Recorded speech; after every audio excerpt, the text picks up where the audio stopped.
So good day, everyone. Today we've got the VSP Maestro, that's how I call her, Arielle Guttman.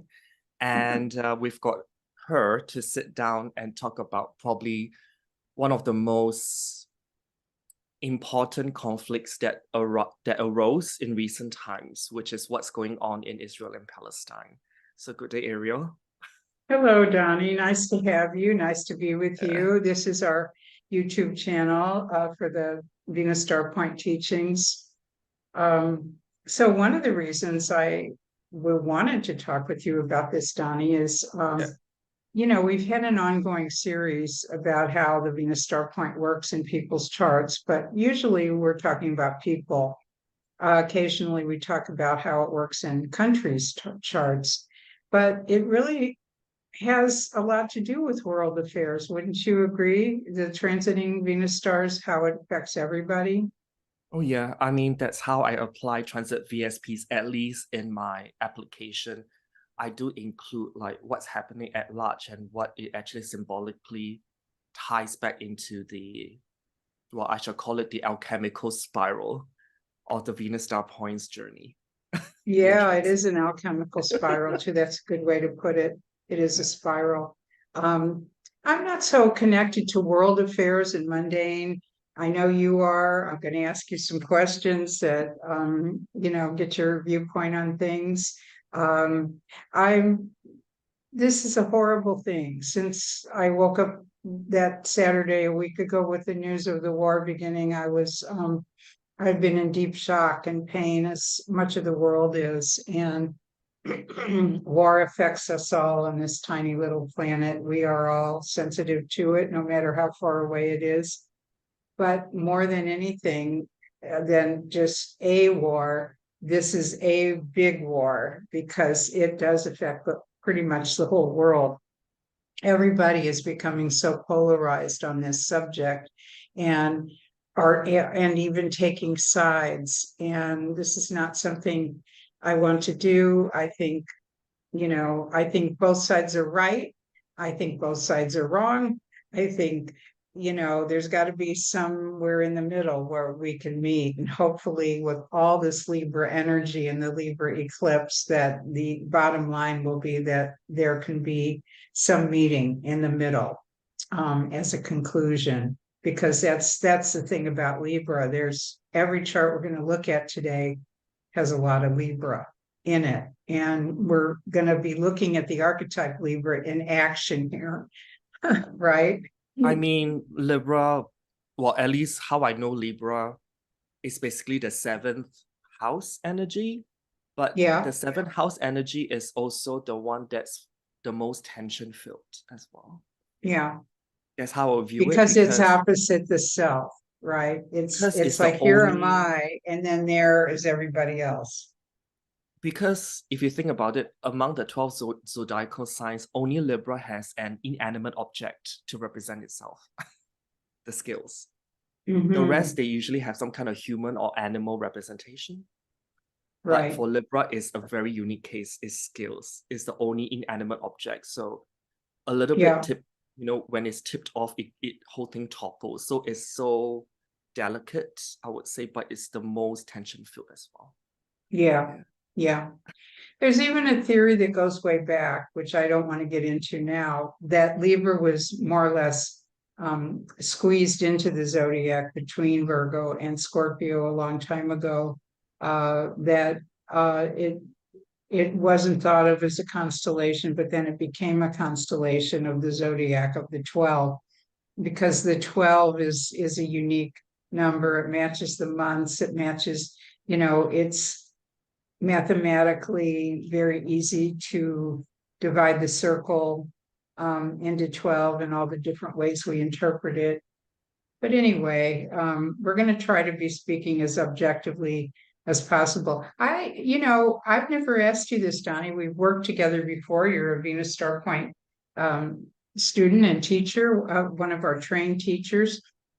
What kind of techniques do you use in astrological forecasting? For the most part, this is a two-part question. Right. And who in astrology were the teachers that most influenced you in the sort of direction you've taken with it? Oh, the teachers, I mean, it's so varied, really. Because I do read a lot of astrological books. Ever since I was a student, really. And I always try to, or I at least aim to finish one book per quarter. So 4 books a Uh-huh. year. And Mm-hmm. I've slightly kind of, well, or should I say, like, I've disappointed myself by like not meeting that target, I would say, by reading 4 astrology books, new ones, which I haven't read in a year. But then I would say that You from mean read them all the way through from cover to yes, cover? or at Yeah, least like suck out the that's a suck challenge for a lot of us because we tend to, with astrology, we tend to go to this place or that place in a yeah, book, you know. or at least I try to speed through it and just Mm-hmm. absorb like the key gist of things. Mm-hmm. And I usually have my page marker. I'm a consumer of a lot of page markers. And I usually like just color code it in my way. And so that I can go back and just like, what do I need to look for? And just flip to that Yeah. page and just like, read those few pages. I So couldn't, do you have any books you want to mention? recently I've really been delving into midpoints. So things that are like midpoint driven, like the combination of That's a stellar classic. influences. That's a Yeah. classic. And I'm also delving into like midpoints using asteroids as well. Mm. So because that one will give such a like richer context into things. And for people who have like watched my latest video back in August talking about the current transit Leo Venus star point, Mm-hmm. I've actually combined midpoints that consist of Chiron, Vesta, Pallas, Venus, Mm-hmm. you Mm-hmm. name it, Mm-hmm. series. And I find those like it really enriches the picture. And in retrospect, I think I've told the audience it's gonna be like a rough time with this Leo Venus star point currently. And true enough, there's like a whole bunch of dictatorial kind of energies that come with the Leo Venus star point squaring Uranus, by the way. So it adds on to the extremity of things. Yeah, you know, we all talked about that Venus star point in Leo, 20 Yeah. degrees Leo squaring Uranus. And in its cycle 3 times this year, the Venus cycle was going to square Uranus 3 times, but the star point squared it pretty closely within 2 degrees. And, you know, I was thinking a lot about surprise this, surprise that, something different, whatever. Well, here was a surprise attack. Mm. Um, that was one aspect, you know, I didn't think of. It was a surprise attack of war, but it was like expect the unexpected. Something's going to hit you from left field. And the other thing about this is so interesting. Um, I know you would probably talk about this later, but you know, Venus just came out of her retrograde cycle Mm. as a morning star, Yeah. and the ancient idea was that the morning star was the goddess of war, that Venus presented herself in a war-like fashion once she came out of retrograde and became a morning star. And both the Ukraine war that began in February of 22, that was the inception of which was just following Venus coming out of retrograde as a morning star. And this is our very next one, Venus coming out of retrograde in Leo as a morning star, and shortly after the Israel war begins. So it's holding to form in terms of the morning star being associated with the goddess of war. Yeah, and I actually use also aspects in which is not as well known. I actually look at this aspect which is like 165 degrees. Um, Depending how you pronounce Yes. it, can be Yeah. quindicille or quindicille. Quindicili, I think is Yeah, what they call it. yes. Yeah, it's one of those, yeah. Yeah, And what because that's it's composed of what? That's a square plus a What is that exactly? It's Because it's 165. 165. So it's a trine with a semi-square. A trine with a semi-square. So Trine. 120 Yeah, plus that's 45 is yeah. 165. So if it's composed of a trine plus a semi-square, what does that mean? That the trine is the base, and then there's a kind of a tension point Tension. that's reached after that trine? So when I see a 165-degree aspect, I usually see it as, I mean, if I actually read something like a vocational reading, I usually read into the 165-degree aspect because that can be like a career building aspect because it impels you to do something because of the irritation from the semi-square. Yeah. But then if you manage to push it through, it's free flowing, it's a trine. So it's also the aspect of deep motivation and determination, actually. Determination and motivation. Okay. Yeah. Yeah. And you may also do some form of innovation with it down the line as well. And this brings me back to the Leo Venus star point because the Leo Venus star point is in 165-degree aspect to Saturn in Pisces. Oh, okay. So this brings in the water element, Pisces by the sea. And we know Gaza is facing the shore, and Saturn blocks it. And if we actually think about it, Yeah, and they're speaking a lot about the blockade, yeah. which is a true So, Saturn type terminology. and to block is also to have sanctions. So people Yeah, are like governments are throwing sanctions up, down, left, and right. If you think about it, once the Leo Venus star point actually phased in as well. And right. there's talk about either lifting or imposing even more sanctions. I think the EU basically was going to investigate whether to put a sanction on China's electric vehicles because of the unfair competition, because of extensive state subsidization that makes them so cheap, Mhm. and they can just dump those in the EU market. And so, I've been just having this word sanction being thrown around by Mhm. governments, which is Leo, throwing Well, sanctions. that's a double-edged sword because getting more electronic vehicles on the road is, on the one hand, is a good thing for the environment, I suppose. There's doubts about that too. There's questions on both sides about that. But on the other hand, blocking them is, kind of delaying progress in that sense. So What I I suppose is guess also there's coming two from sides of everything.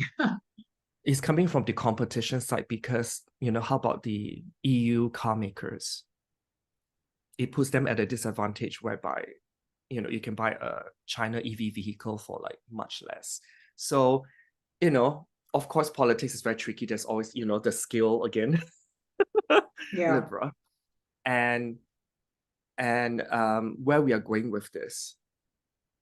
So there's a lot of I would say social media has gone a bit too cray-cray recently about what has been going on.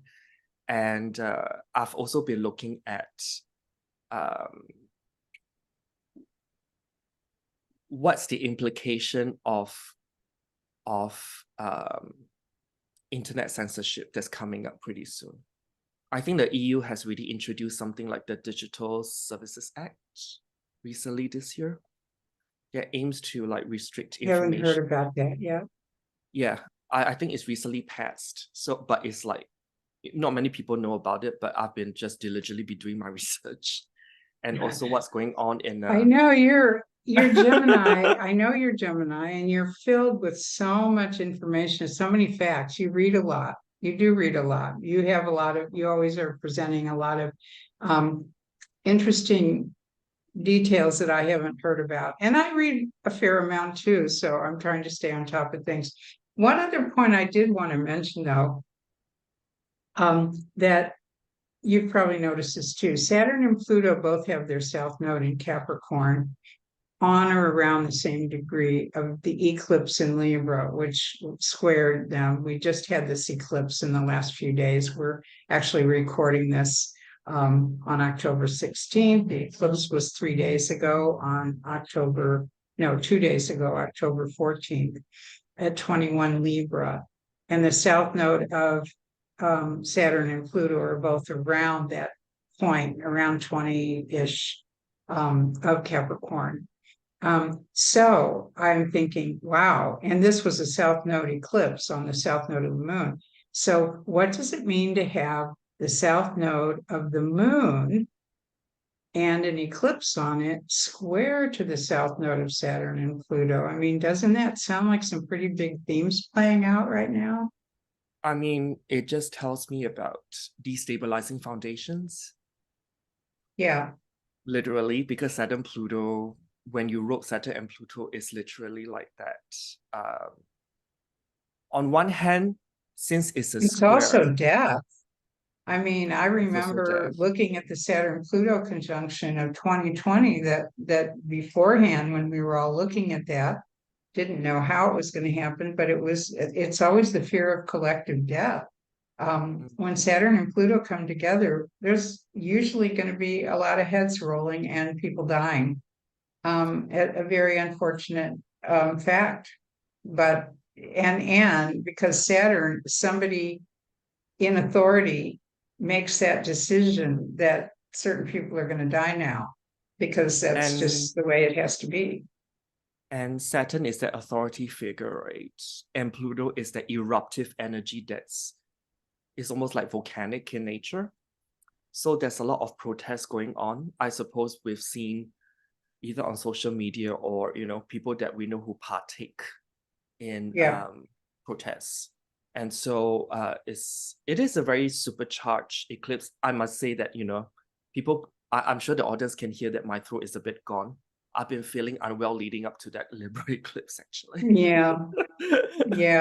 Yeah, definitely. So, okay, I'm going to start. Let's get going with some charts here. And I'll share my screen first. And I'm wanting this to be helpful for people to look at the astrology, not taking sides, not commenting on who's right or who's wrong or why it happened. Let's just look at what happened and see what we can learn from this and how we go forward. So, okay, why isn't my thing working to move the slides? There we go. There we go. Okay. So just as a recap for those of you who are this down here, those of you who are tuning into the Venus Star Points for the first time, we have a lot of videos on our YouTube channel that describe what the Venus Star Point is, how it works, the long cycle of Venus, the shorter cycles of Venus. So if you want to learn more, go ahead and look at those videos. But this is just a brief idea of what is the Venus star. It's when the sun and Venus come together in a conjunction or in a cazimi, when Venus is in the heart of the sun. And it does this in the Venus Earth cycle is 1.6. So it does this every 1.6 years in starting its cycle in retrograde. And so these are the 5 points. The whole star is called the Venus star, but there's what we call a star point. VSP equals a Venus star point.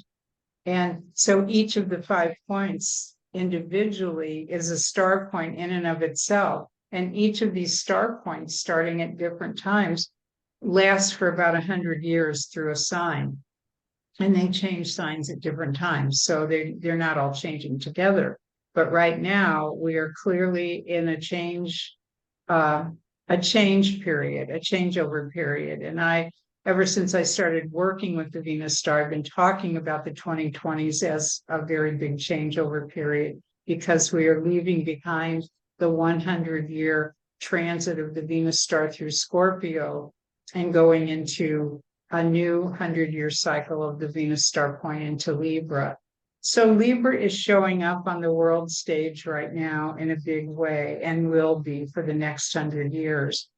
And you're going to see that a lot of the charts we're going to be looking at today have a ton of Libra in them, because this eclipse in Libra is sort of part of it. Now, this eclipse is 9 degrees or 8 degrees away from the, at 21 degrees Libra, is 8 degrees away from the 29 Libra star point that we just had last, about a year ago, just about a year ago, October 2022. But these 5 points, even though you can say, well, that was last October, now we're in the Leo star point, which is right here, right at about 20 degrees Leo, right here. All 5 points of these stars are going to be like very sensitive and very powerful degrees for probably the whole 8 years. And because the star moves so slowly, it's barely off 1 degree and then on to the next degree. It takes a long time for that. So you want to look at these, star points pretty carefully in terms of how they're affecting you and the world and all of that, right? Okay. Yeah, I mean, we're going to have one last Scorpio star point coming in 2026. Right. But as far as I see from the active 5-pointed star, right now we are missing the element water until 2026. Yes. So water is that binding force. So it's the emotional bond. So it can either be we overcompensate and be too overly or overtly too emotionally attached to things, be it to like world events that's happening around us, and we can't find that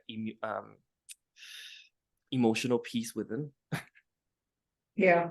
Really, I'm trying to say that we can always be feeling on edge, I would say.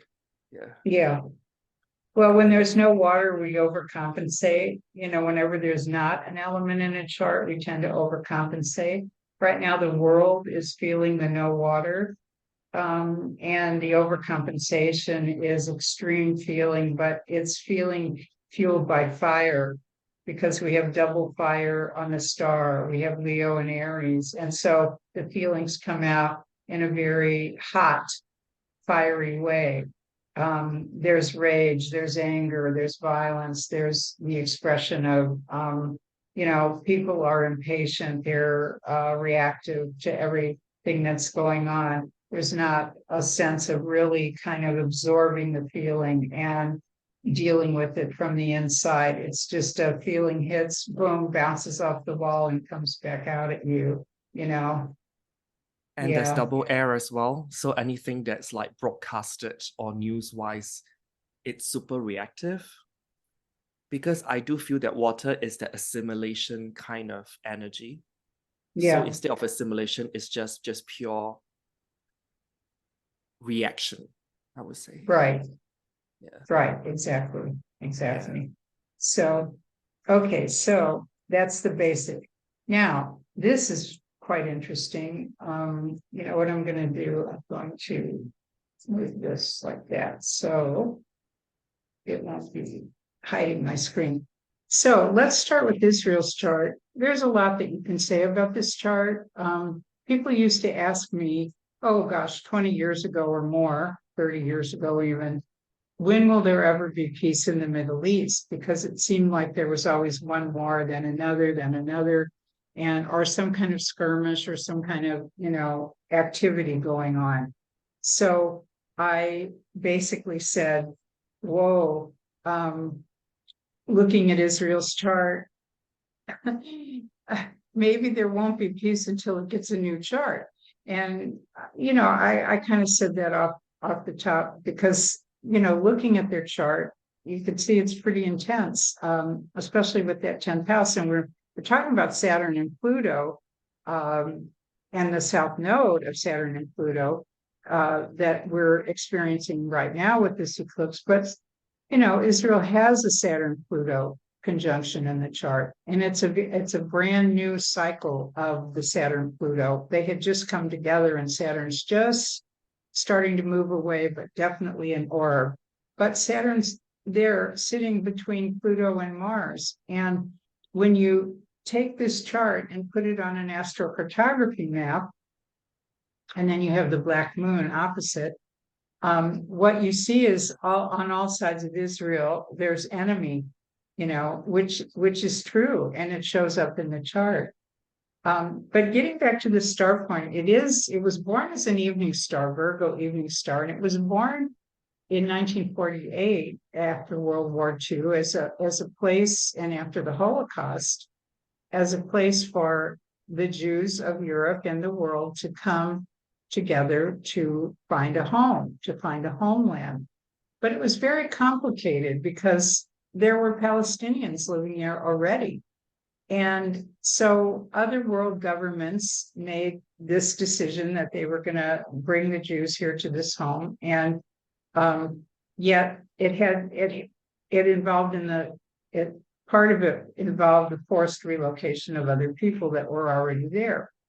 Again, I'm not talking about the politics, but I'm looking at the Virgo star point square Mercury in Gemini, that Virgo, initially, it became the land. And there was a collection of what they called the kibbutz, which was a collective where people lived and worked on the kibbutz to plant the fields and grow and harvest. And it's very reminiscent of the earth goddess. And I have to say that I lived on a kibbutz for a while. And that while happened to be 1973, when one of those big wars came. We'll talk about that in a few minutes. But this is Virgo.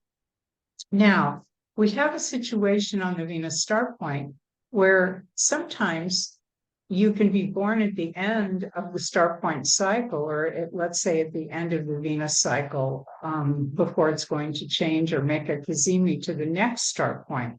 And this was the case when Israel was born.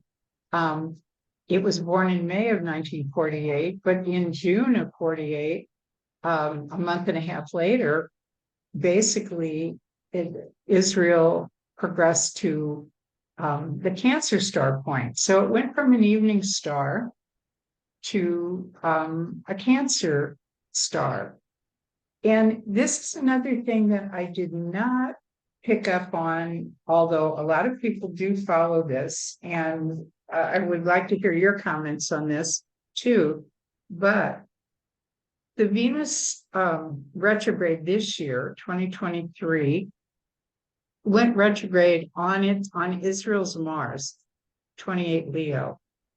It went all the way back to 12 Leo, which is the Pluto of Israel.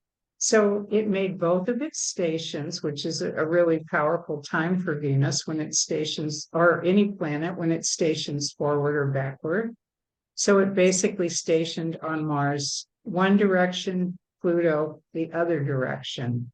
And I don't often, I do look at the stations in people's charts, but I wasn't studying all the world charts at that time. But had we been looking at Israel's chart at the time, I think somebody might have noticed that, hey, there's some action going on here that is going to result in something very dramatic with Mars and Pluto, like a war type of an event, especially because this most recent strike happened with Venus back at 28 degrees Leo, right on Israel's natal Mars. So it's kind of interesting.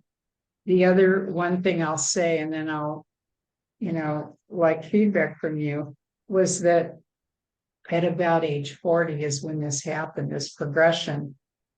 So it went from an evening star, which is considered the love goddess, in the early days of the coming together of the land, of the people to the land, to a homeland.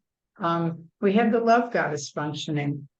But about age 40 years into its chart or its life, Israel experienced this change to a morning star, the war goddess, and in Cancer, conjunct its own Venus, which, by the way, is conjunct the US Venus and Jupiter. So there's been a lot of help and support and funding from the US, by the way.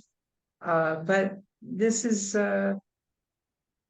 interesting. The 2 points really that I wanted to make was the retrograde of Venus this year on the Mars and the Pluto. Do you have any thoughts on that, Donnie? I mean, Israel's chart is very much indicating the powers of fixed stars, because when I look at the ascendant is on Spica or Speaker, Right. their midhaven at 25 Cancer is on this. How to pronounce it? Procyon. I think it's Procyon. Procyon Not is sure, another but very I think it's prominent fixed Procyon. star. Yeah. Yeah. And then So all the Procyon's at 25 Cancer, is what you're saying? very close to 25, 26, and all the planets that's in the sign of Leo is ruled by the sun that's on this fixed star called Algol, Right. or pretty close It's to pretty Algol. close to Algol. Yeah. And Algol is another prominent fixed star. Basically, it's the Medusa energy when we talk about Algol. Yeah. And isn't going- Mars on Regulus also? Mars is on Regulus, yeah. So you can see how many fixed stars just by like Ascendant is on one important one, Mars is on an important one, Midhaven is on an important one, Sun is on an important one. So Jupiter is also close to the galactic center in late Sag. Right. So you can see how like it's almost I couldn't help but think that, you know, like it's so prominently featured fixed star energies. Yeah. And going So back what to is a key word or two, a key phrase for, let's say, Spica, where Israel's ascendant is? Spica, it is military honor and preferment. Okay, that's not a surprise. That's not a surprise. And Mars, military planet, is on Regulus, the star of fame. To reign supreme, Regulus. Yeah. And then Procyon, what is Procyon? Procyon is actually, there's one of the side meaning of Procyon, which is to be feared by the region or surrounding cities or states. Wow. So talk about, neighboring countries. Neighboring cities or states, to be feared by. And I'm like, okay. I just kind of nodded. Well, in Cancer, even in one's own home, you know, I also wanted to mention Vesta, 29 Cancer, a long time coming for this to be, for, you know, the people who had suffered so much and, you know, during the Holocaust, to finally find a home a few years after the war ended. And then we know what Algol is like, the sun on Algol or near it. So yeah, that's pretty interesting. And Vesta at 29 Cancer, this degree and sign together, I've seen in other charts, it can represent like very wealthy. It can mean immense wealth as well. And well, I think it is a wealthy country, and I can't help but notice the conjunction between, first of all, the progressed star point at 3 Cancer, which is now its new star point from that time going forward, on its own Venus, right? And then on top of that, on the United States Venus. So we know where a lot of the wealth and, you know, the two Venuses together, there's like some kind of, there's kind of a major cooperation going on there. And if you look at just rulership, Venus is ruled by the moon, moon is ruled by the sun, sun is ruled by Venus. So these three planets are linked. via rulership. Right. And so it links 8th, 9th, and 10th house together. So 8th house is other people's money, which is the funding. And 9th house overseas, across borders, money's coming from overseas. And 10th house is really like, the government's grip on the people. Right. So it makes perfect sense to me. And with so many fixed stars helping it, I'm just, yeah. Right. Right. Another thing, since you're studying aspects a lot, and I've studied this aspect quite a bit, we have a quincunx between the sun and the ascendant exact. They're both Venus ruled signs, but we have the sun in Taurus at 23 and Libra, ascendant at 23.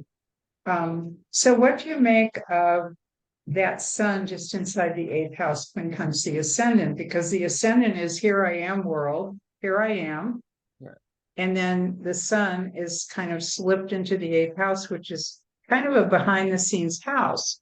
I wouldn't say it's hiding, but it's it's cloaked. Shadow house, at I think times. that's what it's called. Yeah. It's what? One of the shadow houses. Yeah. 8th house is other people's money. So that's kind of self-explanatory to me. In the sign of Taurus, which is the, fiscal manifestation of like money coming in. Right. And this is pretty much linked to Venus and the moon via that tri-rulership that binds Sun, Moon, and Venus together. Yeah. As well. So, there's just a lot going on in Israel's chart. And knowing that the progress VSP at 3 degrees, morning star phase, Venus star point is conjunct Venus, it highlights also Sun and Moon indirectly as well. Yeah. In this case. And the asteroid Pallas Athena, we've seen Pallas Athena as the goddess of war. Yeah. In fact, a lot of times we say when Venus is a morning star, she's more like Athena. And when she's an evening star, she's more like the traditional Aphrodite.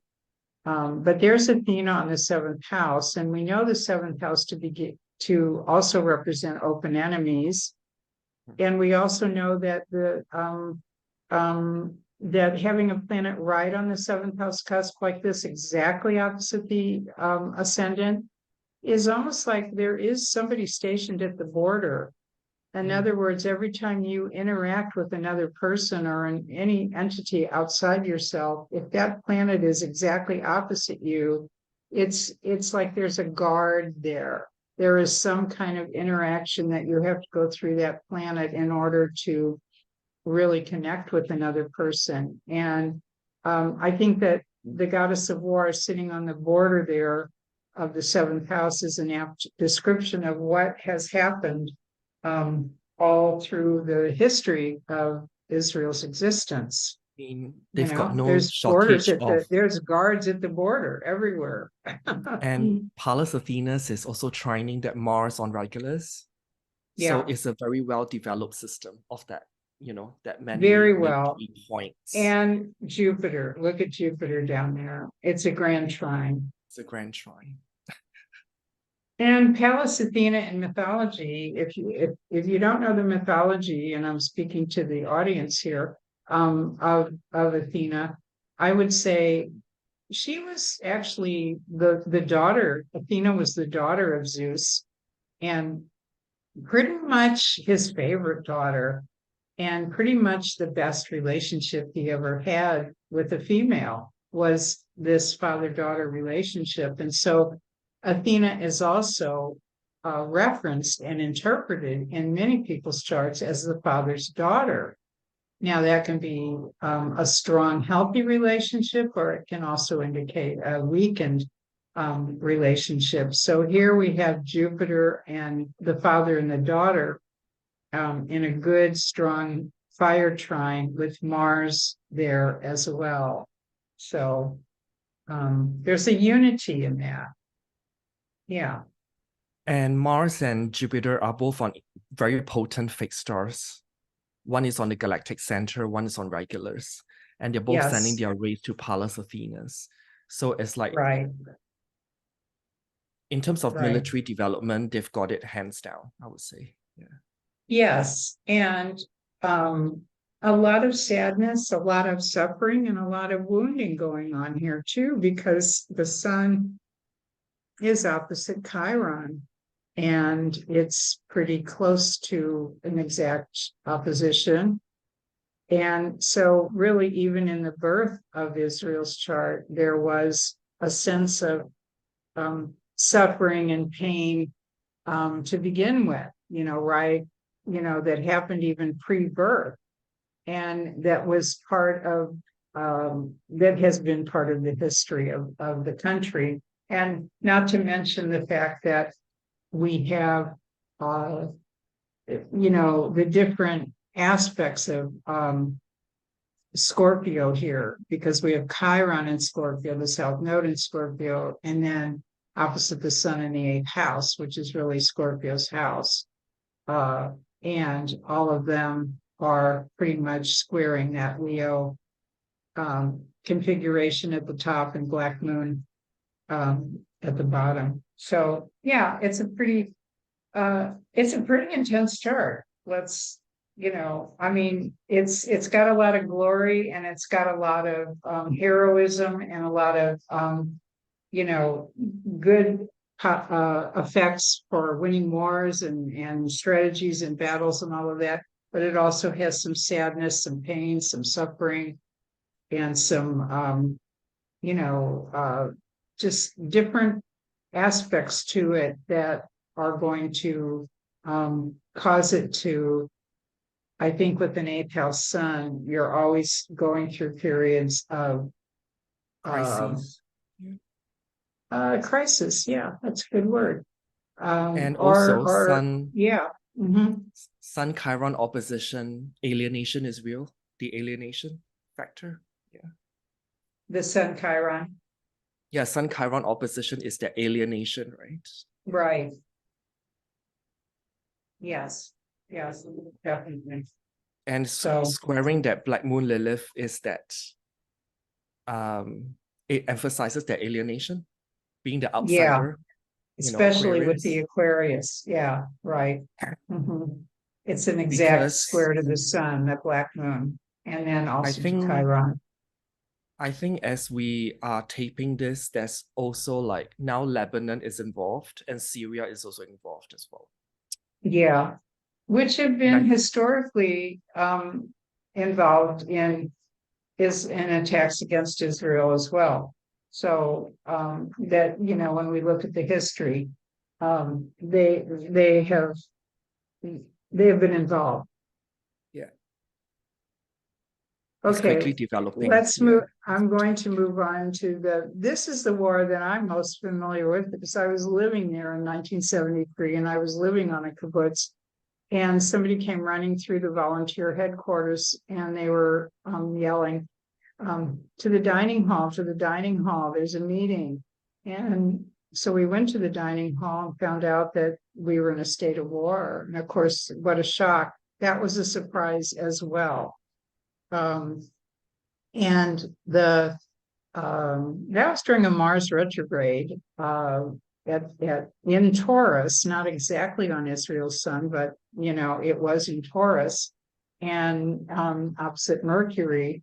But there are a lot of correlations to this war and the state of Israel's chart that we just looked at. The 3 degrees Cancer, though, I think is the most important point that I wanted to share about this chart, because it's progressed. Star point is 3 degrees Cancer, which we talked about. And look at what Saturn's at 4, the South Node's at 2, and then Pluto's up here at 4 Libra.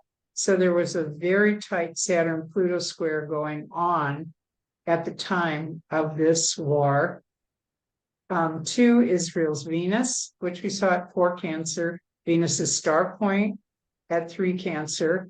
And the Saturn, Pluto, and the nodes configured to all of them. Oh, also, not to mention Uranus, right on Israel's ascendant, 22 Libra. So it was another surprise attack. This is what's interesting because there's a lot of correlations between this war and this Yom Kippur war, or Yom Kippur, I think is how it is said.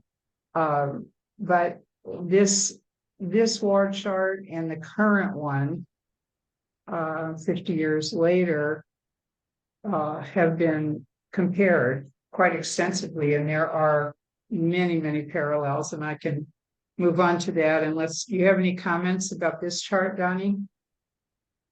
I think it's pretty self-explanatory, the activations, because it's just uncanny to me. Exactly.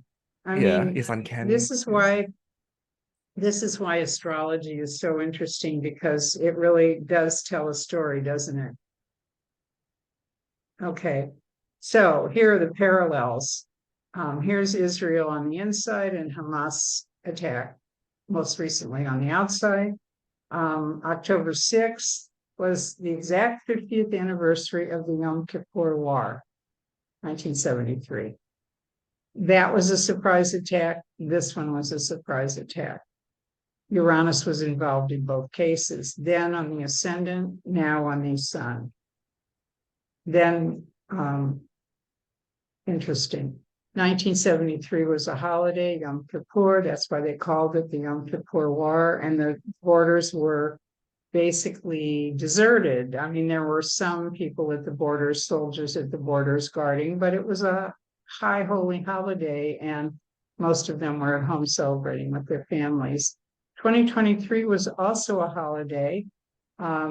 It and I suppose the borders were also not as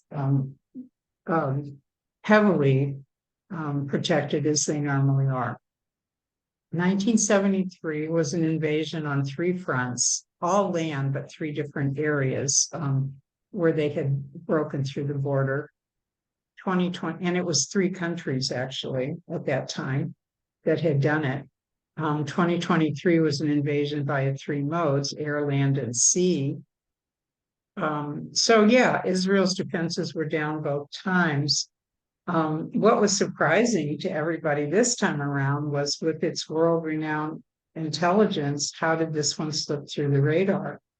Hamas was training their forces very, very, very close to the border, easily spotted by Israel if they were looking.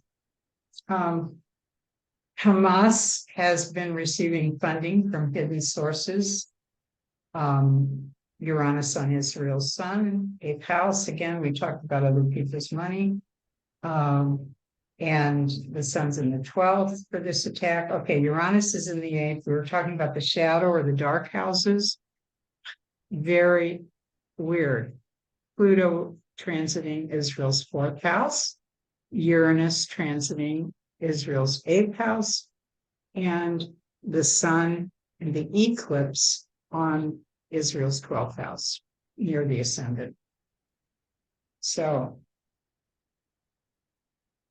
any comments about that?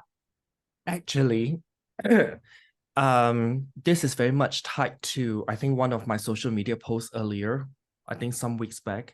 This was actually seeded back when the April 20th, 2023 hybrid solar eclipse came in at 29 degrees, 50 minutes of Aries. Aries, 29 Aries, the one we had this past April, that was a solar eclipse. Yeah. Yes. And that was triggering the previous Libra star point at 29 degrees, 26 minutes of Libra. Yes, exactly. We were all looking at that. Yeah. And I basically plotted, if I may share, the astrocartography of that eclipse. Yes. That's over the that's happening around that time.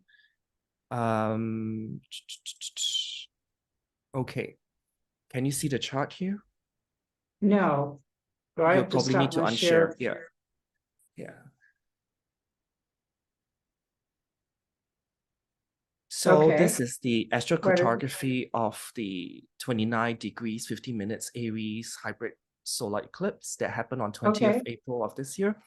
And you can see that Pluto very close to the midhaven, so close around Cyprus and also like Israel, Yeah. Palestine is so close. So there's And already a hint Uranus of too. something. Yeah. Mm-hmm. And I've included these two parents, which is the intersection between two astrocartography lines. And I've got the Uranus and Pluto line cutting pretty close high up in Syria, but they definitely can feel it down in Israel. Yeah. So this Uranus Chiron line, just let me shift this a little bit. Okay. This Uranus and Pluto parent line that cuts Mm-hmm. across Syria Right. can really be about the energy of the process of transformation, or there's this kind of collapse of the old order or construction of the new. There's almost like Mm-hmm. a revolutionary energy, but it also brings together an extreme desire for freedom and change as well. Mm-hmm.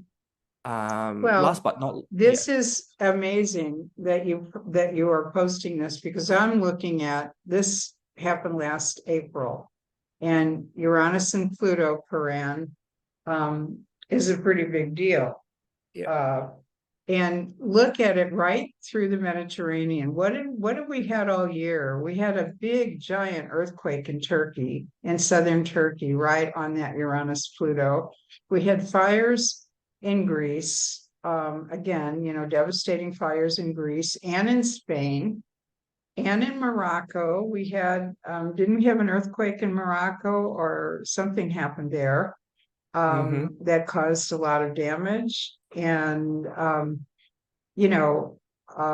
the way along here, we had islands evacuated in Greece, on the Greek islands, right where that line is, both Rhodes and Corfu, two sides of Greece, but they were both around the same latitude, that were also evacuated. So that Uranus-Pluto Haran has caused a lot of disturbance in the world, even just this year. Yeah. And the Uranus Pluto parent also talks about burning bridges behind oneself and the drastic situations that Literally. and drastic situations that unleash pent-up energy. Yeah, So all these definitely. things, or you can represent like giving into the deepest urges for change. It can also be one of those. So let me move on to the next parent, sorry. That's very interesting, which is the Chiron series parent, in which this region feels it very potently as well. And when we talk about Chiron and series parent, first of all, Chiron is really about healing or injured or wounded entity, being harmed or doing harm, or it also can deal with alienation. That's what Chiron is about. Series is about food and anything that's ingested orally. It also can mean grains and vegetation as well, or farming, agricultural stuff. If I combine the two together, this can actually mean Chiron and Ceres together in a parent. It means malnutrition and starvation. We all know that water and necessities were initially cut off to Gaza, from one side to the other. I think of And Ceres also as the grieving mother. The the grieving plutonium mother mother. who's lost Yeah. her child. In this case, the suffering, the Chiron, the pain and the suffering over not just the barren earth, but the side of Ceres, that she's the goddess who provides the abundance, but she's also the goddess who makes the earth barren when she's not happy, according to the story. So, and according to the seasons. So this Chiron series is more again of a bigger picture, not just like personal, but more of a collective manifestation of hunger, suffering, loss of children, loss of loved ones, this sort of thing. And Chiron series can also mean some sort of poison that's ingested. And I actually looked at the planetary correspondence of white phosphorus, because white phosphorus bombs were used in very recent days. Phosphorus is actually ruled by Pluto. Bombs are ruled by Uranus. I find it so Wow. uncanny that the Interesting. energy, Interesting. it comes out like so literally. I was chilled to the bone actually. And Yeah. Yeah. It Ceres and is chilling when Chiron, you look at this. So there's Venus going over Iran. What do you think about that? What is Iran's role in all of this? Iran, I mean, it's going right over Tehran, but there is the Uranus Pluto crossing there too. I So mean, it's a kind of a mixed bag. Iran did say that they are behind the support for Hamas. So it could be that Venus line that's, crossing Iran as well. I do have a chart later that kind of ties stuff together Okay. Well, regarding we'll look at your Iran's like, charts. Yeah, we'll look at those charts later yeah. when we do your Um, thing. Um, and Ceres and Chiron, I just want to say one last thing. It's also about animal activists. And there was oh, actually yeah. in the news, there was actually a term that's coined calling the innocent Palestinians by the other side as human animals. Mm, And a lot of protests, activism around the world came to their defense. So it's the animal activism, but it's an indirect way. How this actually manifested with all mm, the energy, like Uranus and Pluto, like is on a worldwide level, that people came out in support of, that side of the story. mhm. And also, as you mentioned earlier, series is also about the Plutonic mother archetype. That's how I would call a series. And so this can mean, together with Chiron, harm to children. And together with Uranus and Pluto, this mean, innocent children that's been unalive in the process because of the conflict. I'll Mhm. leave it as that. So you may continue with yours. I just want to put this out there. It's actually Oh, linked to yeah. this Well, no, eclipse. that was very interesting. That Yeah. was very interesting. Yeah. All right, I'll put Sure. my screen back. Um, so my next slide, Yeah. my next slide is my version of astrocartography. Now, I had said before, I don't usually engage in political discussions and astrology, but it is still quite interesting. And I did learn most of my political astrology forecasting from Jim Lewis, who created astrocartography. He was able to really look at many, many wars around the world and connect them to US presidents who we were fighting with at that time.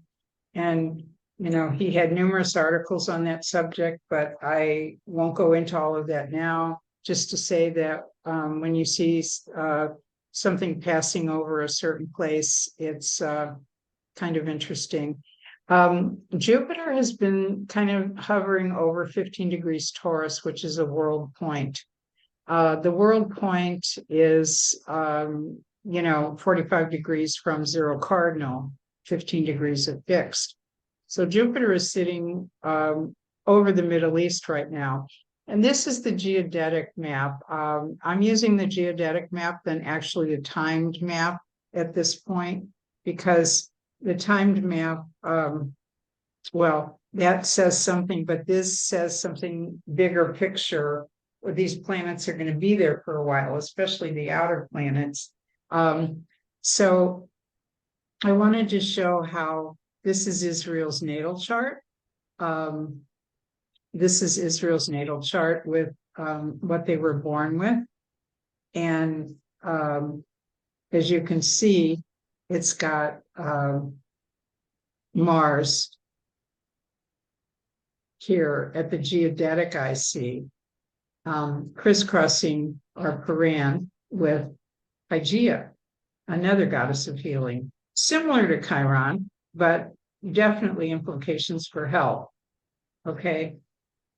And the other thing,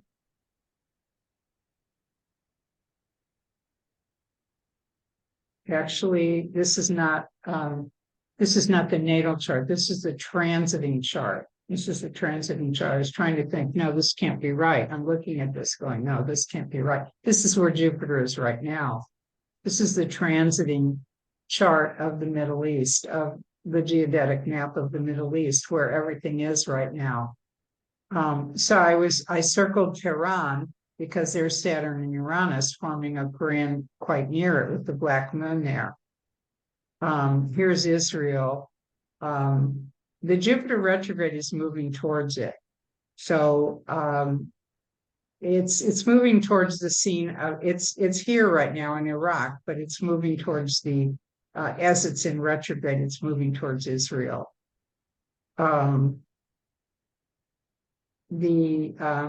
the natal geodetic map for Israel. This one is the one that I was talking about with there's enemy all around, all the neighbors seem to be enemies, because here's Saturn slicing right through Israel on the geodetic map of the birth chart of Israel.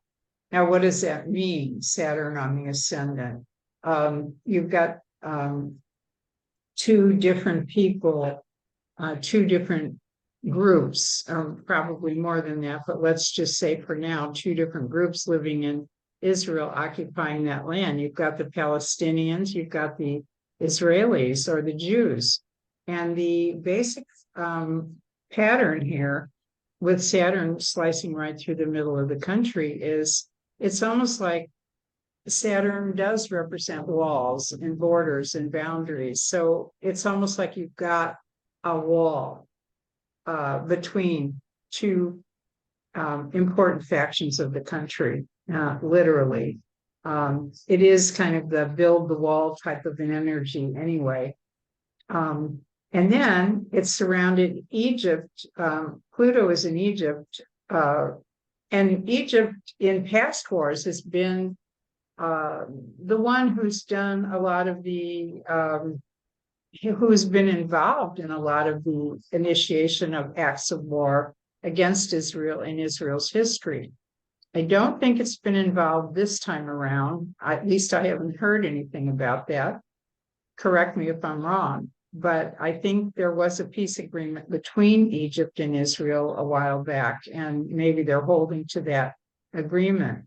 But on this side of Syria, we've got the Black Moon going right through Syria. We've also got Saturn and the Black Moon surrounding Lebanon and all of that. So, and Chiron and Mars close to Tehran. So there again, we have a number of, let's say, if you were looking at this map going, should I live here? Is this a place I should live? What is this a good idea to move here? You'd see this collection of planets here, and you might actually reconsider any idea that you would have, because unless you are really contributing to being a part of the process that is helping to solve some of the major issues that are going on there, then, and if you have a reason like that to be there. Another thing, Maurice Fernandez showed a video that he made on September 11th on the upcoming eclipse, and in it he featured the chart of Benjamin Netanyahu. I'm not showing Netanyahu's chart here because I think Maurice did a fabulous job in this video showing how it was going to affect him. And he said he's going to have to be very careful, very careful. This eclipse will not have him walking on eggshells. Rather, he will need to walk over hot burning coals. So there's a little clip here. If you're watching this, you can click that, and you can see what Maurice had to say about it featuring the chart. And then I just want to conclude with that we are at the final pass of the Pluto return for the US. The first pass, as I mentioned earlier, was in February of 22 with Venus just coming out of its retrograde and emerging as a morning star, and that was the war in Ukraine. And now we're at the last pass of the Pluto return in October of 23 for the US. Venus again coming out of its shadow of retrograde as a morning star, and the war with Israel begins. And at this very moment, the United States is in a great deal of chaos. Not only is it having a Pluto return, but as you can see, Eris is down here at 24 Aries.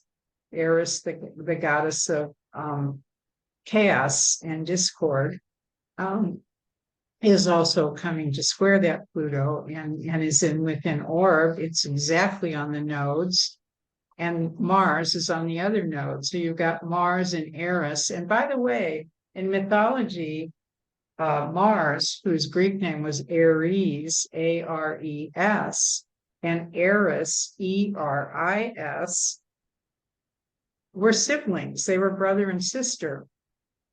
And together, when they came together, they really delighted in making mischief, causing humans to, basically turning the earth upside down in various places. So with Mars and Eris on the eclipse, on the nodes and the eclipse points, this is hot. This is really charged for both the US right now and really the world. Because those transits are affecting the whole world, but we are in the Pluto return. We are definitely in the Pluto return, and the House, meaning the House of Representatives, the Congress, the U.S. Congress, is literally divided right now. The GOP is in chaos in its attempt to bring a new Speaker of the House forward, and there's a lot of drama going on with the ex-president and the current president and the upcoming election in 2024 and all of that. So I don't think things are going to settle down anytime soon for the US, even though we just had the last Pluto return.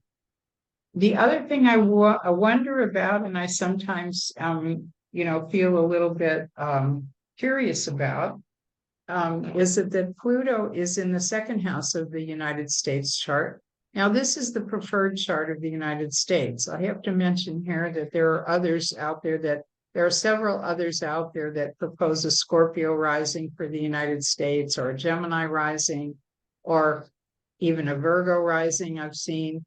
But this is the Sibley chart, 12 degrees Sag rising. It's what most astrologers use. There are times that I really like this chart and times that I don't. But this chart, I'd say, definitely puts Pluto in the second house. So one would assume that a Pluto return is going to, in the second house, is going to have a lot to do with money, finance, and resources, and the banks.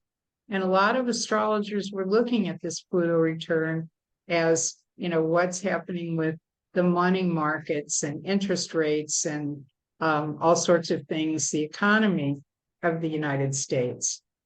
But it's already poured billions of dollars into the Ukraine war effort, and now it's pouring a lot of funding into Israel. And my question would be, is the United States, really have the funds, have enough resources to keep funneling all of this money out of the country? Or are they going to go bankrupt? Not bankrupt, but are they going to be severely damaging their assets, their reserves? I do have a parting thought with exactly the point that you just made. Yeah. Yeah. Yeah. For the audience later. Okay. You have a thought about this. I do. Yeah. Do you want to say it now or wait? I'll wait till you finish. Yeah. Okay. Well, I am finished. That was the Oh, you're last finished. slide. Okay. I am really praying for Yeah. peace, and I'm putting this video out today with the intention that that we can all tune into this. And a lot of people are already, but it's just my way of saying wanna contribute to that. Cool. So I'm gonna take a different route with things. And As you often do. yeah. So I know this is a very complex chart, but I plotted the chart of Israel on the innermost wheel, and then Palestine Okay. on the middle wheel, and the outer wheel will be when the event actually took place that trigger off, what we have in terms of conflict in the Middle East. And I've mentioned earlier about Speaker, which is right on Israel's ascendant, and then Procyon, which is on Israel's midhaven. And of course, they've got a very strong Mars for Israel that's on Regulus. Regulus. But Yeah. what is very interesting here is that why of all days they pick it on Putin's birthday. Very this time interesting. round. And because why do I say that? And that's because the sun, which is the ruler of the current Leo Venus star point, Yeah. sun is the ruler of Leo, and Leo is at 13 Meaning degrees. the sun's in Leo, the Venus star point's in Leo. So we're actually tracking the sun during Via this cycle, transit. during this Yes. 9-month cycle of the Venus star point in Leo. We're actually tracking the movement of the sun all the way around the wheel.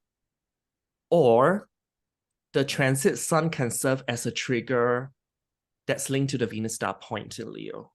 Yes, In it other is words, always. for Yeah. this 9.5 months approximately. Yeah, because that's roughly the interval.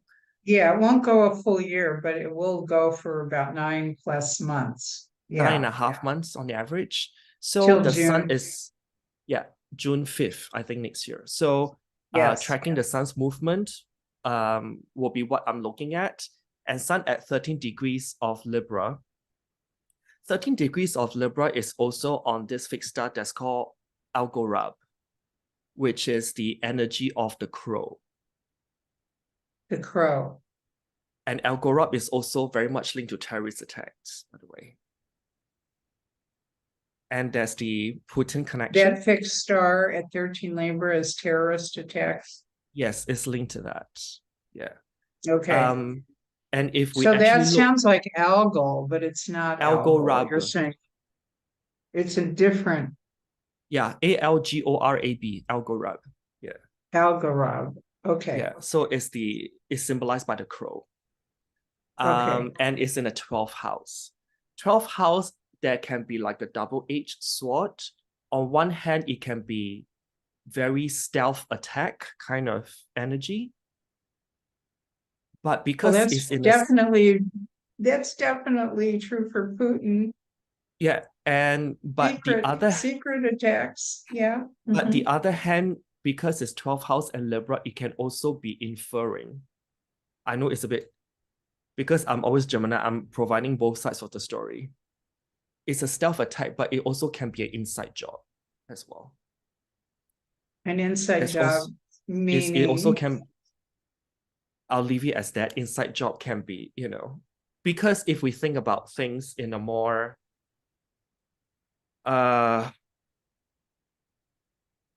holistic, broad-based manner, we know that Israel is so well developed in terms of their defenses. And knowing how the attack actually happened, this also backs also another alternative perspective in terms of questioning that were they actually allowed to go through as well? I'll just leave it as that.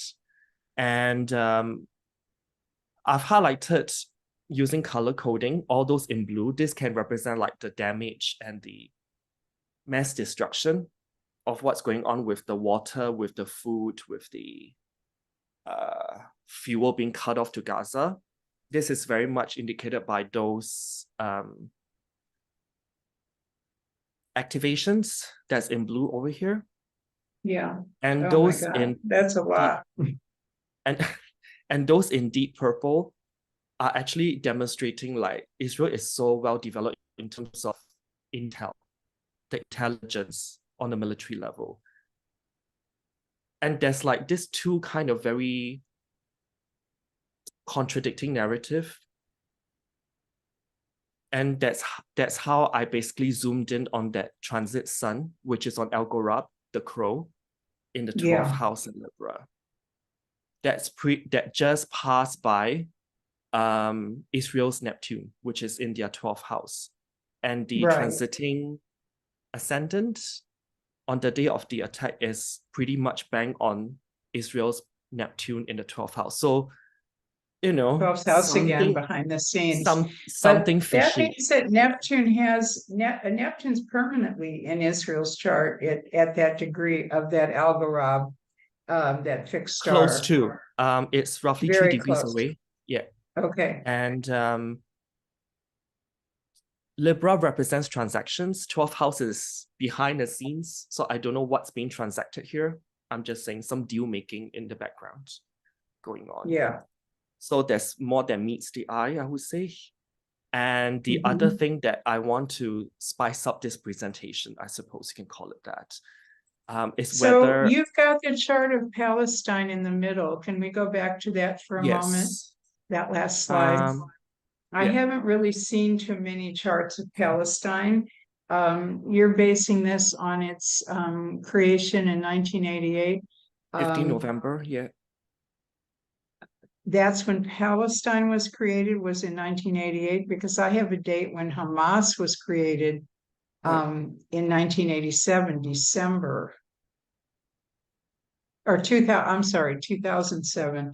I had 3 dates pertaining to the Leo star point. Hamas was founded December 10th, 1987. That was a Leo star point. In fact, that was the birth of the Leo star point, 1987. If you remember, 29 Leo. And we saw how 28 Leo this year, Venus, and then the Venus star point. Then, they all played a role. Mars on Regulus, all Regulus star point, they're all playing a role. The Israel-Hamas attack, Leo star point, and there was another Leo star point here too. Can't remember. Interesting that you what said the other that. one was. Hamas founded, and the attack this year, and then there was a blockade. Okay. Anyway, there were 3 events pertaining to the Leo star point. On that. Because the transit Venus was so the close blockade to... of Gaza was instituted in 2007. I'm sorry to interrupt. That I just found my notes. So there's a lot of 29 degree on Regulus, what you just mentioned, because you did mention that Hamas was formed under the transit Venus star point. No, sorry. Let me just rephrase. Hamas was formed when the transit Venus star point active in the sky was the first one in Leo at 29. And if that's the case, then this chart even make more sense, because if I actually look at the Palestine's chart, which is the middle wheel, the ascendant is at 29 Leo. And the transit 29 Venus, Leo in Palestine's chart. Okay. Well, there's a lot of Regulus going on here in the I mean, this is the star that keeps coming back over and over again in the Lion. And so that's got to have a lot of meaning for this whole the whole history of the wars and and on the major events that are going on. And this is tied to the previous transit Venus star point at 29 Libra because it forms an exact 60-degree sextile aspect to it. Yeah. Yeah, so it's like some things were already cooking under the Libra star point when that Libra star point faced in. Right. Last October, you know. And this Leo Right. star point just basically brought everything to the surface. Yeah. So the sun of Palestine is, it looks like, is also in the eighth house. Oh no, that's Israel's eighth house. Okay. No, the sun of Palestine. Where is the sun? Oh, there it Sun is in in Scorpio, 22 22, Scorpio. yeah, Okay. which is still a square, you know. It's on Chiron's Chiron. Yep. Remember the Chiron sun opposition, and it's also exactly opposite Israel's sun. Yep. So the sun of Israel and the sun of Palestine are in opposition to one another. Opposition. I mean, what could be more clear than that? Yeah. Opposition is a Libra energy as well. So you can see, Working out conflict, working out. so you can see how there's more Libra stuff playing out than we think, you know. So that's why I'm also reading the Leo Venus star point currently that's doing its thing, but I can't ignore the previous one, which is the first phasing in of the Libra transit Venus star point, because I Right. think they're so much linked. And if I were to be more holistic in my approach, this is basically the 5 active Venus star points in the sky right now. So I actually look at things more holistically.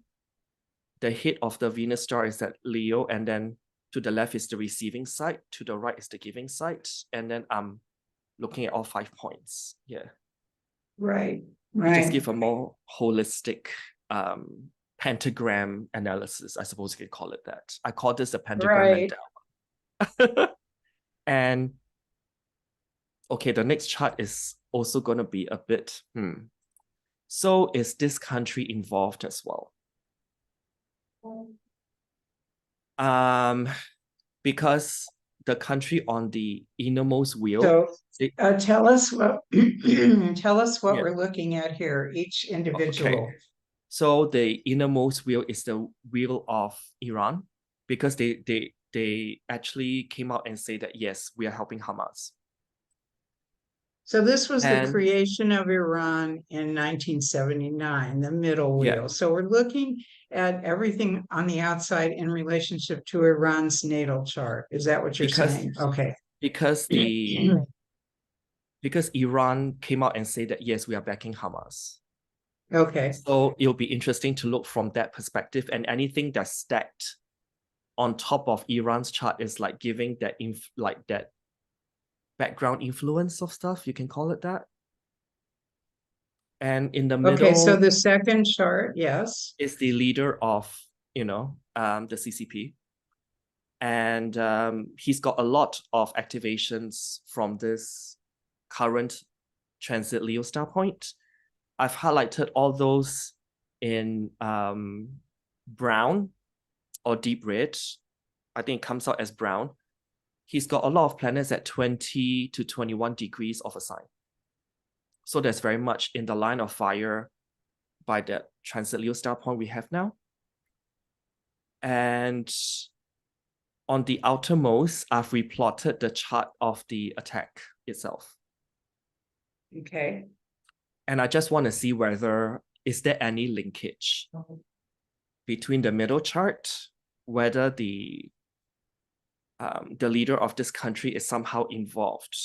And I do see quite a number of connections here. Iran's part of fortune with China's leaders, Neptune and Saturn, is very much tied together. And the key connection here is China's leaders, Pluto on 20 Leo, it's close enough to be connected to the Black Moon Lilith of Iran. Mhm. What else do I Oh, see? Speaking of 20 degrees Leo in China's leader, Pluto, that's the Venus star point this year. Right now. Yeah. So this Venus star point cycle that we're in is on the leader of China's Pluto. Yes, and in his Wow. well, I only got his rectified natal chart, but it's in his first house.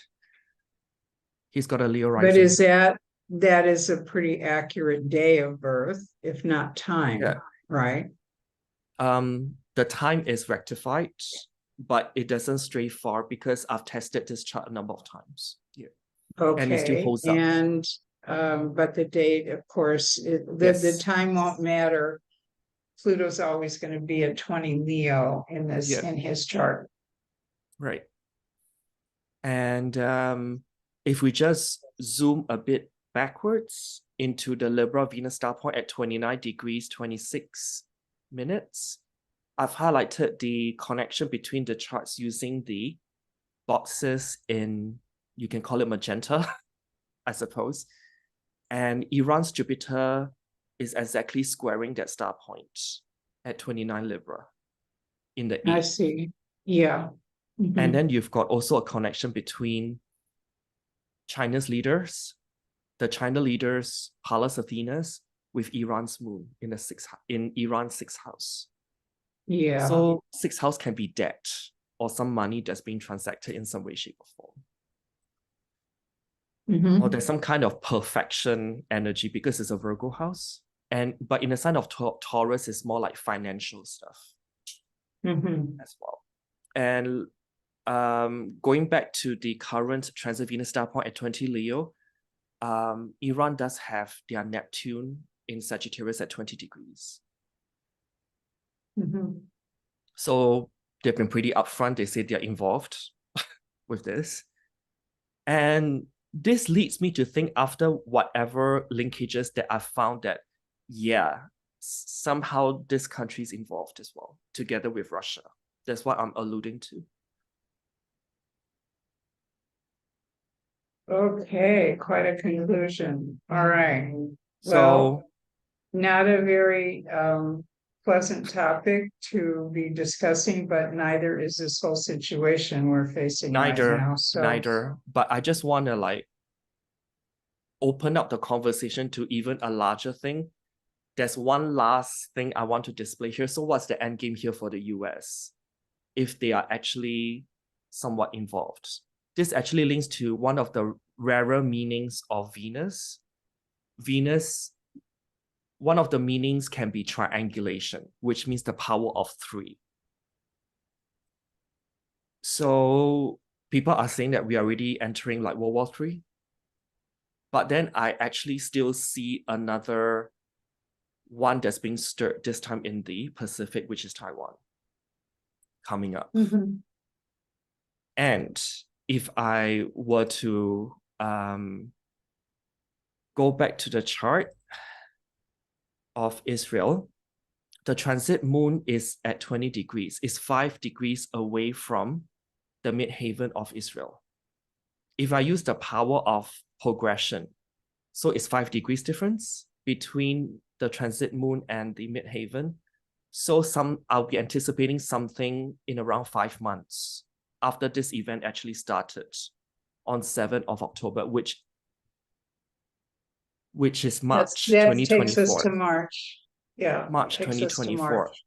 And I've done in a separate presentation. I think it was I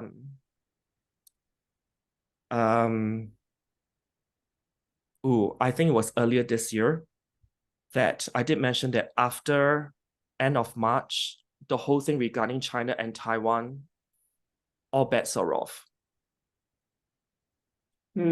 So this leads me to think, and this I've heard you say that before, between Taiwan and China. Yeah. And this leads us into March to April 2024, when the progress moon reaches the midheaven over here.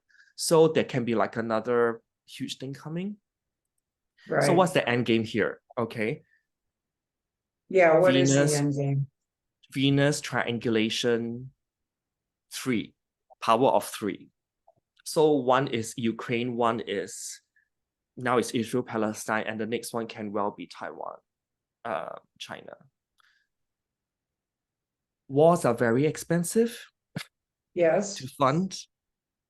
And I've basically got this from like an article which was widely shared. And this thing really like just finishes up the story for me. This is just a clip from the one of the you can call it a think tank article. And after translation, it actually means that whatever energies that surrounding it is to really push US to print more money and print more money into oblivion. Because as you mentioned earlier, Arielle, billions are given to Ukraine. Now with this in Israel, and if Taiwan is also the third, I mean, this is like It could bankrupt.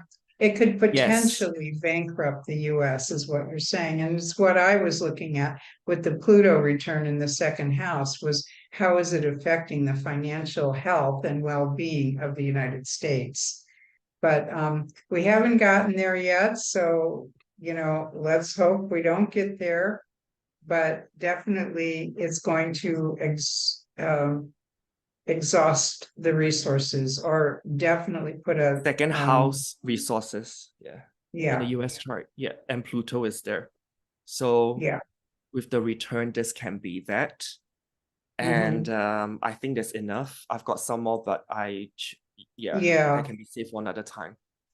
I just want Well, to give thank the you for that, audience Donnie. And the one thing I wanted to remind people of is that the bigger picture for me has been all along has been that the 2020s is really erupting into so many um, yeah, explosions in so many different directions, and also endings and new beginnings. I feel like the 100 years after Scorpio ends will bring a period of such exhaustion with war and killing that by the time we get firmly into the Libra star point, but that's not until 2030. We had a peak at the Libra star point in 2022. And for this 4 year period until 2026, we're between Libra and Scorpio. It's going back and forth. 2026 brings us to the last of the Scorpio star points. And then by 2030, Libra will be here to stay for 100 years. So it's a really big period of transition, not just for one country, but for the whole world and all of us in it. And not just about war, but I have to say that with Mars and Pluto ruling Scorpio and Venus ruling Libra, that the trend away from Scorpio into Libra has got to be away from war and into peace and into somehow cooperation, because I think the whole of humanity is at stake if we don't learn how to cooperate with one another. So that is my final my final feeling about what this transition is all about. But it's also leading us into a more of a Venus. Venus is not represented, has not been represented in our lifetime on this 5-pointed star at all. None of the signs that Venus is involved with has been on the star since many of us were born. The last of the Taurian star people, the last of the Taurus star occurred in the 1920s going into the 30s, so also 100 years ago. And I might add one more thing about that I found interesting when I was researching the Venus star to begin with. At the end of this Taurus star in the late 20s and the inception of the Aries star, which was 1929, we had a huge banking crisis in the world based on the crash of the Wall Street market in 1929. And so Taurus phased out, a sign of money and banking. And at the time that Taurus phased out, Scorpio came in. So we had, we resurrected from that. We got back on our feet again. But a lot of it has been about this last 100 years. A lot of it has been about money and power and who's got the wealth and how are you going to get the wealth? How are you going to take it? Now we're phasing out of Scorpio. Taurus is not in. So it's going to be the first time in a very long time, really 200 years, that we haven't been dealing with an actual sign that deals with money on the Venus star.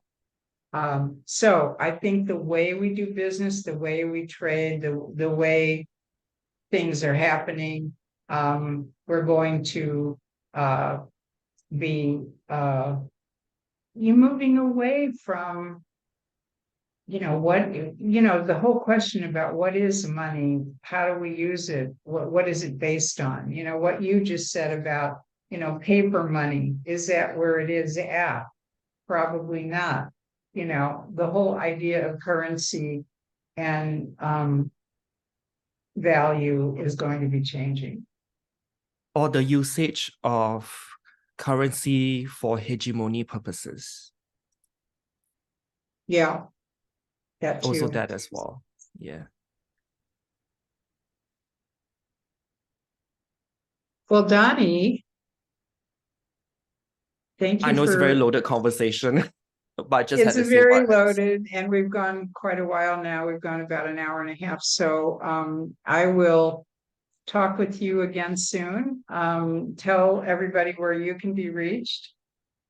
Oh yeah, I mean, people can reach me on my website, on WordPress. What's called Alchemy Light, one word. And you can find me on Instagram, on well, I'm not so active on Twitter, now X. What else? Facebook is another place to find me, basically the major social media platforms. Okay, good. Donnie Lim, thank you very much for being here. I'm Arielle Guttman, the creator of this version of the VenusStarPoint that we're talking about. And you can find more about that in my books and at my website, sophiavenus.com. And tune into this YouTube video channel, the official VenusStarPoint channel, for more videos and experiences about discovering how the VenusStarPoint works in our lives. So thank you, and I'll say goodbye for now. Bye.